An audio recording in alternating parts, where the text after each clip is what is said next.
Hello everyone and welcome back once again to Microsoft Flight Simulator, and welcome to Duxford Aerodrome, where we're going to exercise my lack of knowledge of I guess legacy aircraft. Some of these are still flying. There's a Trident. I don't know what that is. Oh no, that's the Trident. Is that a Fokker Fellowship? I don't know, someone tell me. That's the Trident. No idea what this is, but a very interesting quad jet nonetheless. The BAE 146. What I believe is a... No, that's not a DC-6. The engines look strange. Someone tell me what that one is. A Islander. And I don't know the rest of them. But the one aircraft I do know, where are you? Is this guy here, the Hawker Hunter. And this is the aircraft we're going to be looking at today. This is a free mod for Flight Simulator. And a very okay mod as well. It's a fun aircraft to kind of throw around. Not really good to be good for your long haul flights, but we're going to do a quick demo of the good old Hawker here at Duxford in front of the big crowd that we've got here today. So let's go ahead and do our normal skit of taking a look at textures on the aircraft, getting it started up, some flight impressions, and then we'll close out. Without further ado, let's begin. So starting out with textures, it's not going to be anything quite as impressive as some of the previous aircraft that we've looked at, but do keep in mind that this is a freeware mod. All in all, I think for the price, that being nothing.99, I think it's adequate. I think it's good enough. There's definitely some rough spots in both the geometry of the aircraft. If you look at the gun barrels, they look kind of funky. And the textures it comes with, this is a default texture, just kind of, or livery is rather, a little bit rough. I do like the animation of the swinging remove before flight tag. That's pretty nice in the windy UK fall, or I guess winter time now. Pretty rough, very rough actually in the gear bays. I almost would rather they omitted those textures versus included a 2D sprite. Same thing with the gear door. I would assume, I've actually never seen a Hunter in person. Oh, that's not true, but I don't remember it well enough to say, but I want to say that there's probably a strut or something on that nose gear door. Moving around to the main landing gear, they actually look pretty okay. You can see those cotter pins are all missing from those castellated nuts. So technically we're not airworthy to fly. And again, more of those kind of rough 2D textures up in the main gear well. Pretty... sorry. We're how many videos deep and I still haven't rebound this? Anyway. Lettering and all that's looking pretty rough around the edges. You take a few steps back and it looks okay. Lighting's a similar story. I'm not going to actually even bother with a separate lighting showcase. I'll just show it once we've got the aircraft started, but it's really nothing to behold. There is an animated air brake, so that is cool. We'll take a look at that once we're airborne. And no patented sample test today. We don't even have a modeled engine exterior, so no sample test for the engine. But I do like the lettering on the aircraft. You've got your jet pipe TC. I don't know if these are accurate to the aircraft, but they're on different panels and that sort of thing. So decent detail on the pitot tube. We turn off our park brake. Well, it does look a little bit frumpy. I highly doubt it was that pointy on the real aircraft. That looks like a gargantuan safety hazard. Normal pitot tubes are already a safety hazard, so I can only imagine what something like that would have been.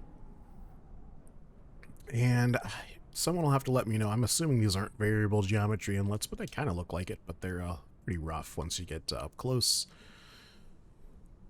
External pilot or external cockpit textures, it's just a one-to-one to whatever your internal cockpit is experiencing, which we'll take a look around the internal cockpit now. Get ourselves out of the wind. So, yeah, it's okay. Again, nothing really to behold. Lots of areas are fully clickable, so that's always a good thing. We do like to see that. But all in all, textures aren't looking that great. Sounds leave a little bit to be desired as well, but we'll take a listen to that once we're fired up. So let's go ahead, start up the aircraft, and get underway.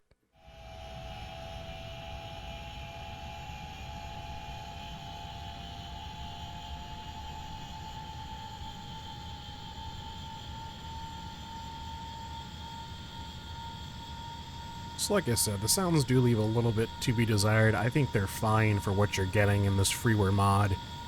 Heat blur is a little bit out of place, it appears, before the actual jet pipe exit.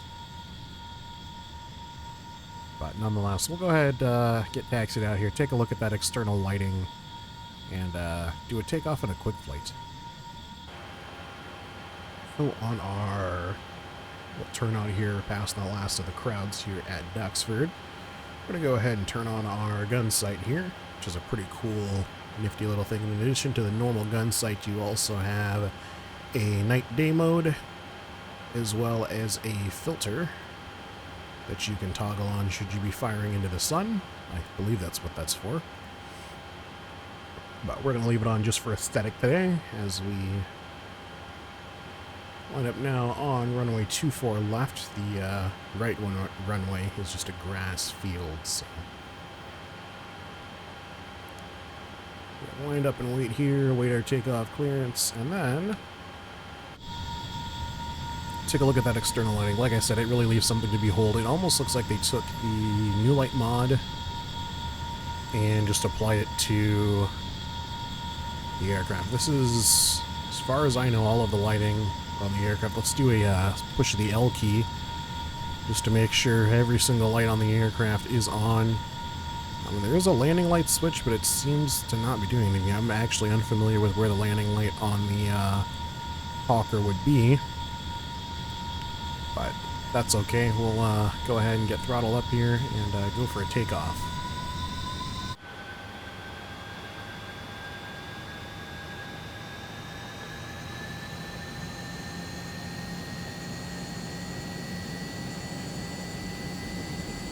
Like I said, sounds are okay. They do leave a little bit to be desired. But again, taking into consideration it's a free airplane, we can't really complain too much now, can we? Passing through 100 knots, now 155. Airborne, tap the brakes, and gear coming up.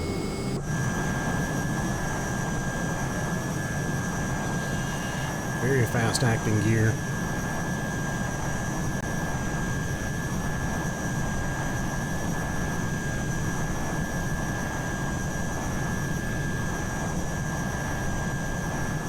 It's also worth pointing out there's several different variants of the Hawker. All are available in one mod as a bundle down mode. I believe this is the FG9 that we're flying now, but don't quote me on it. There's that model air brake I was referencing earlier. Keeping our airspeed in check as we come in over the crowd. Air show center pass. Really putting on some G's here.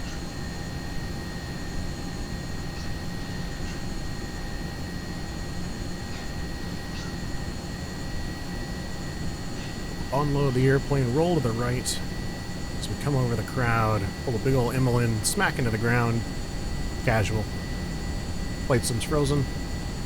Flight sim's frozen. Controls the neutral. Oh.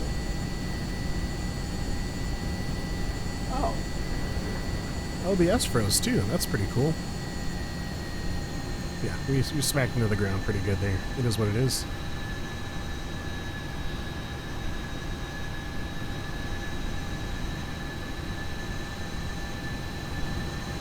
Coming back around for a high G pass. Lined up on roughly a 45-degree angle. Bank the aircraft. Pull hard back on the stick.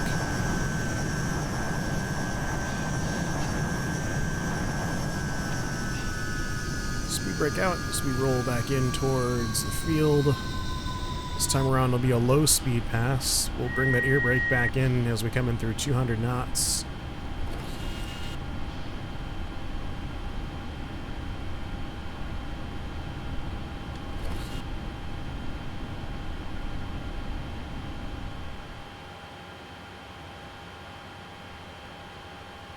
Air brake in.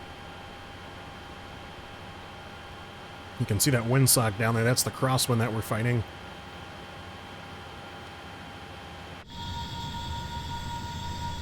Low speed characteristics, it actually handles pretty good. I've got no major complaints. Let's take a look at acceleration. Advance to full throttle, bring in 1-notch flaps.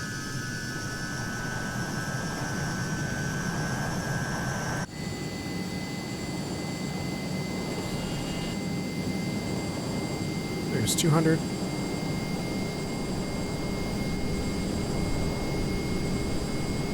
$250.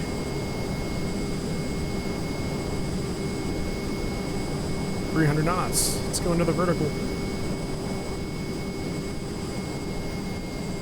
Now, looking at that crosswind that we saw on the windsock before, I'm not really going to worry about a relative wind setup here. So we're just going to about face the aircraft and bring it in for a touch and go. Idle power in through 300 knots now. Air brake is out. We're going to have to manage ourselves because as soon as we drop the gear, there is a sensor that tells the aircraft, hey, I'm below, or sorry, the gear's down. You're going to have to figure yourself out here. Whoa. Interesting characteristic there. Okay, we're touching just a hair below 200 knots, right at the end of the threshold on the opposite side of the runway. And here we go. Gear coming up, flaps coming up.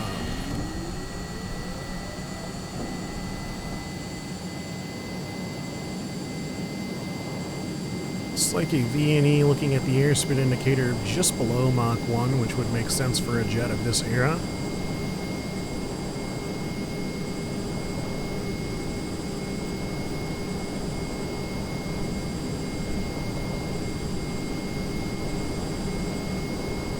Next up, as we come over show center, we'll do a roll rate test to see how the aircraft handles in a different roll configuration, or in a aggressive roll configuration, rather.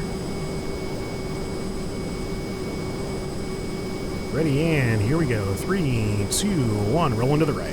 Hard over on the stick. So it almost seems like it does better at lower speeds. That was nearly 450 knots, just over 400 knots there. Slow the airplane down a little bit and try that again.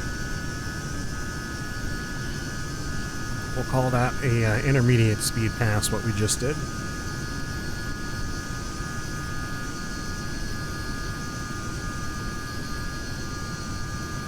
We'll do that roll rate test, and then we'll come in for a full stop and close it out.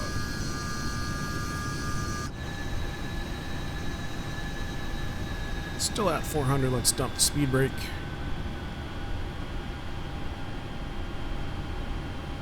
Engines to idle. And if we're able on our exit here, we're going to take a look and see what the wind's doing so we can set up for a nice proper landing.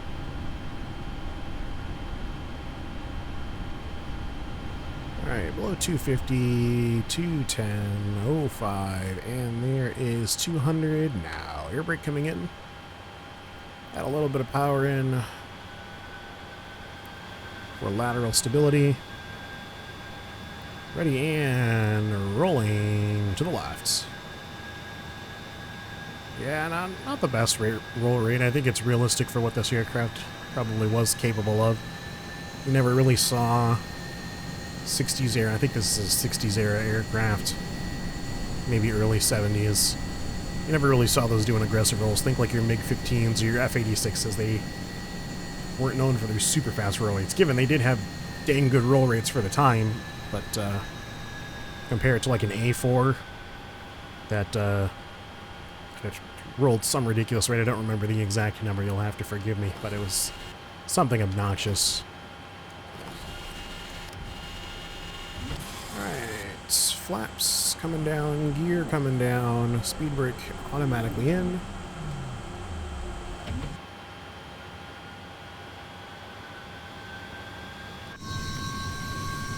Fully configured now for landing. Look at those air brakes. They are just boards out there. seen many YouTube videos. Duxford is one of the places that I really want to go. There's just some really cool YouTube videos of planes.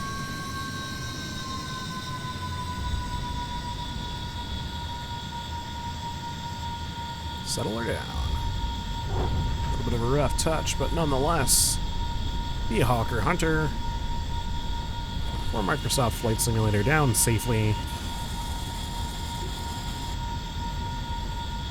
Odd flap sounds and all. But anyway, you guys, that is going to do it for this video. I do appreciate you watching. Thank you very much for watching.